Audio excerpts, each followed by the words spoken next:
At exactly 3:17 a.m. on a frozen highway in rural Montana, a lone mechanic named Travis saw something streak across the sky, then heard the unthinkable. Seconds later, he was racing through the trees towards smoke and fire.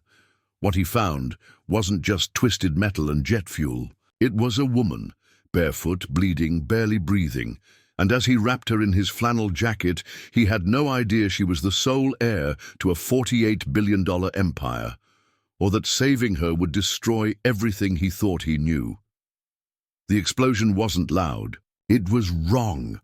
A low, guttural rip that echoed through the forest like the earth itself had cracked open.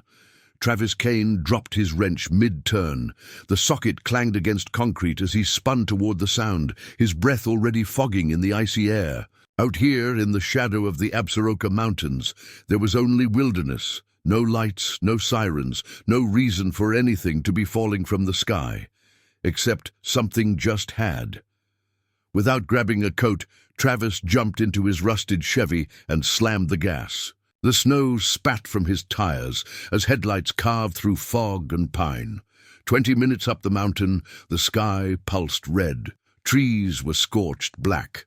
And in the middle of it all, half buried in frostbitten mud and airplane debris, was the wreckage of what had once been a Boeing 737. He skidded to a stop, boots crunching on frozen ground, his eyes wide, wild, scanning for movement. There were no sounds, no cries, just fire crackling and metal ticking under the weight of cold. Most of the fuselage was mangled beyond recognition. And then, there, a faint noise, not a scream, not a call, a breath.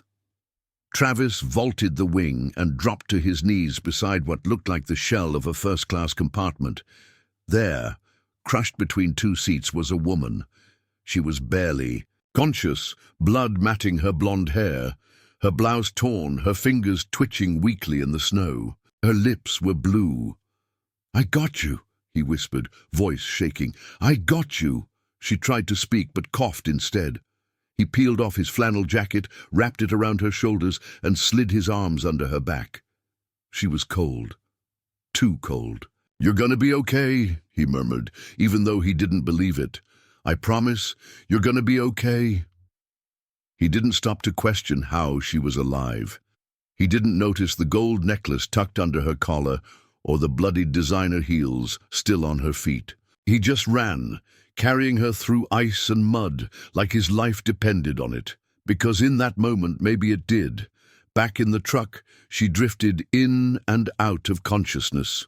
Her breathing was shallow. Travis cranked the heat, tossed every blanket. He had over her and flew down the road toward the nearest clinic, 40 miles away. She opened her eyes only once. "Don't let them find me," she whispered. "Who?" But she was already gone again. The tiny clinic in Reed Point was barely more than a converted ranger station. No ER, no ICU, just 2 nurses, 1 on-call doctor, and a single flickering emergency light over the porch. When Travis kicked the door open at 4:02 a.m., with the unconscious woman in his arms, both nurses dropped their coffee mugs in shock. "She was in a plane crash," Travis said breathlessly. "North Slope. I pulled her out. She's hypothermic. And she's not waking up?" The doctor, an old man with liver spots on his hands and the heavy scent of menthol on his breath, took one look at her and didn't ask questions. They got her on a gurney, cut away the bloodied blouse, and hooked up oxygen. Her vitals were weak but stable. Travis stood back, hands shaking. His knuckles were cut from broken glass. His boots were still soaked in melted snow and jet fuel. He didn't even realize he was crying until one of the nurses pressed a cloth into his palm. "She's gonna make it," she said gently, "because of you." He just nodded, but something wasn't sitting right. When the sheriff arrived 30 minutes later, he looked pale as a ghost. "You said Boeing?" he asked Travis, pacing near the heater. "I saw the tail, or what was left of it, looked like a 7-37. "Jesus," the sheriff muttered, yanking out his radio. "There aren't supposed to be any flights over this zone tonight. No scheduled flights, no military drills, no cargo routes. And we haven't gotten one distress call. Travis's brows drew together. Then what the hell did I just pull her out of? The sheriff stared hard at him. That's what I'm going to find out. They ran her fingerprints for ID, but nothing came up. No missing persons alert, no passenger manifest, no plane on radar. The woman with the busted ribs and blood-streaked face didn't exist. 2 days passed. She remained unconscious, monitored under tight watch. The sheriff, confused and increasingly nervous, called the state police. But before they could arrive, a black SUV pulled up to the clinic. 2 men in charcoal suits and icy eyes walked in, flashing federal badges. "We're with Homeland," one of them said coolly. "We're here for the woman." The nurse at the desk stiffened. "She's not cleared for transport. She has internal bleeding and—" "Let me make this clear," the taller agent interrupted. "You didn't find anyone. There was no crash. There is no victim. You never saw her." They turned to Travis next. "You especially, if you care about your safety and your shop and that little goddaughter you pick up from school every Wednesday, forget this ever happened." Travis stood up slowly. He looked between the agents, jaw clenching. "I'm not going to ask how you know that. But you better not threaten a kid in front of me again." The taller man smiled without warmth. "Then stay away from her." But by the time they wheeled the woman out of the clinic, she'd woken up, and she screamed his name. "Travis, don't. Let them take me, please." That scream ripped something open inside him, and he made a choice. He punched the nearest agent in the jaw, tackled the gurney, and shoved it back into the clinic before the second man could react. The doors slammed shut. Travis threw the lock and dragged a table against the entrance. Chaos exploded. The nurse screamed. The agents pounded the door. The woman clutched his arm, trembling. Her lips moved silently before the words came out. "My name is Harper. Harper Langford." And Travis froze. That name wasn't just familiar. It was the name printed across every luxury tower in Chicago, on every private investment firm in New York, on the side of the hospital his mother had died in because they'd refused her entry for not having insurance. Langford. She was a ghost from the Billionaire's world, and he'd just declared war to protect her. Travis knew he didn't have much time. By the time he yanked the woman, Harper Langford, into the back of his truck and peeled away from the clinic, sirens had already started wailing in the distance. Not police, something else, faster. Sharper, like whatever was chasing them, didn't need jurisdiction to ruin his life.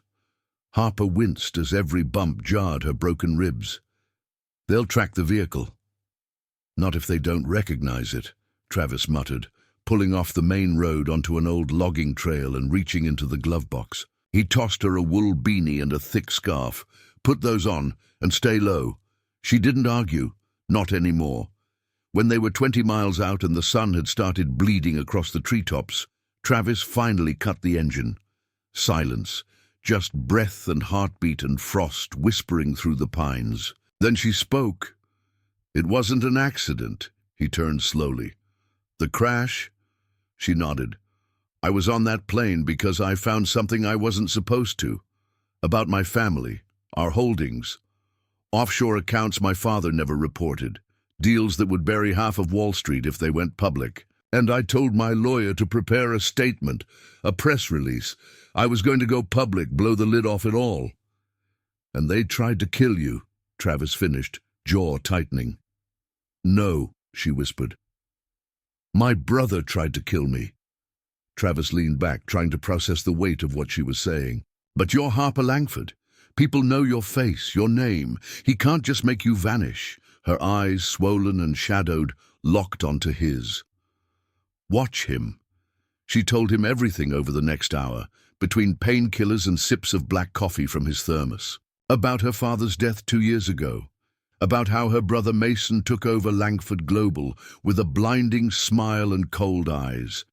About how she stayed quiet, studied the ledgers, and finally uncovered the truth. The shell corporations, the bribes, The dead-end charities used to launder millions. The hospitals, like the one Travis's mom, had died outside of, run for profit, not people. He said I was soft, that I didn't have the stomach for real business. So when I bought my own plane to get to D.C. and leak everything, it exploded 30 minutes into the air, except it didn't kill me. Travis stared out at the trees. So what now? I can't go to the police. Mason has the DA in his pocket. I can't go to the press. He'll spin it. Frame me as mentally unstable. I've been discredited before I even opened my mouth. You said you had a lawyer. I did, she said quietly. He's dead. A long silence followed. Then Travis exhaled slowly. Okay, then we do this the old-fashioned way. Her brow furrowed. What do you mean? I mean we outsmart the son of a bitch. He brought her to his shop, an old two-bay garage behind a shuttered gas station, hidden in plain sight. There he cleaned her wounds with steady hands and patchy supplies, slept in a chair outside her door, cooked for her, protected her, but what started as survival quickly shifted. There was something about Harper that didn't match the image of the empire her name carried. She didn't complain, didn't act entitled. She even helped sweep the shop when she could stand. One night, when he returned from a supply run, he found her eating tuna straight from the can, legs tucked under her, scribbling on napkins. "What are you doing?" he asked. "Reconstructing the financial trail," she murmured. "The real power isn't in the public companies, it's in the fake ones. I remember some of the tax IDs. If I can map them, you can expose him." She looked up at him. Her expression wasn't just determination, it was hope. That night they stayed up till 2 a.m., Travis reading through dusty books of codes and tax law, Harper drawing maps on the garage floor. He wasn't just protecting her now, he believed in her, and that belief was the first thing anyone had given her in a long, long time. But while they worked in shadows, someone else was watching. A drone blinked once, silently, above the treetops. The hunt had begun. It started with a flicker. Travis had just refilled the diesel generator when the lights in the garage blinked. Once, twice, then held steady. Nothing strange, just a power hiccup maybe. Except Travis had wired the whole damn system himself. It didn't flicker, not unless something was feeding off it. He turned slowly, every muscle in his mechanic-trained body tensed. Years of crawling under cars and working in silence had honed his instincts. And those instincts now screamed one thing: they've found us. Harper was inside, hunched over a tablet, her fingertips smudged with ink from handwritten ledgers. She was tracing one of Mason Langford's laundering loops. 5 shell companies, across 4 countries. He stared at her for a heartbeat longer, then the security camera feed cut out. He didn't wait. Travis yanked open the breaker box, killed the lights, and grabbed the pistol he hadn't used since the army. 1 magazine, 7 bullets. He turned to Harper, who'd frozen mid-sentence. "We've got to move, now!" She didn't argue, just grabbed the satchel filled with her files and let him lead her to the hidden hatch under the floor. The old storm cellar no one but Travis had used in years. He shoved her inside, locked the cover and whispered through the wood, "Don't make a sound." 10 seconds later, glass shattered in the front. Boots, multiple, not police, not feds, hired guns. A deep voice barked orders. "Check the office, check the back, burn it all when you're done." Travis waited in the shadows near his tools, heart pounding, his jaw set like iron. And then a man in a black mask stepped into the back bay. Travis didn't think. He acted. A wrench flew from his hand, cracking the man's skull. The second guy came in fast, knife drawn. Travis tackled him into the wall, shoved his face into the vise, and locked it. The man screamed, but there were more. He got clipped in the shoulder by a third, fell backward, dazed. Then, bang! A shot rang out from under the floorboards. Another. Bang! Then silence. Travis blinked up at Harper, standing above the cellar door, a smoking pistol in her trembling hand. She was shaking, but her stance was steady, and her eyes weren't soft anymore. I remembered you kept a backup, she whispered, nodding to the drawer near the sink. Didn't think I'd have to use it. Travis sat up slowly. You okay? No, but I will be. They moved fast after that. Torched the shop. Took only what mattered. IDs, files, flash drives, and a USB key Harper had hidden in her boot the night of the crash. They changed cars, clothes, names. By morning, they were 300 miles away in a seedy motel in Cheyenne.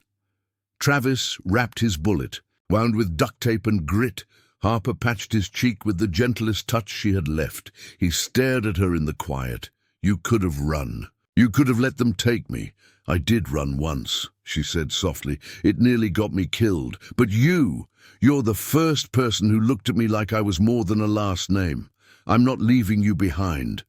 He didn't speak, just reached out, brushed a lock of hair behind her ear. And for a moment, the billionaire and the broke mechanic weren't from different worlds. They were just two souls on fire, holding each other in the ruins of what was left. The storm came not in wind or thunder, but in cameras, headlines, and a single untraceable satellite feed. It had been 26 days since Travis Kane pulled Harper Langford out of that wreckage. In that time, he'd bled for her, run for her, buried men for her. But today, she would step into the fire, not hiding anymore, not running. Harper Langford, the missing billionaire heiress, walked onto the rooftop of an undisclosed Chicago broadcast tower just as the first amber light of dawn hit the skyline. Her blonde hair, once matted with blood, was now tied back in a neat, no-nonsense bun. She wore a plain navy blazer, no jewelry, no designer labels, just power in her stance and fear in her gut.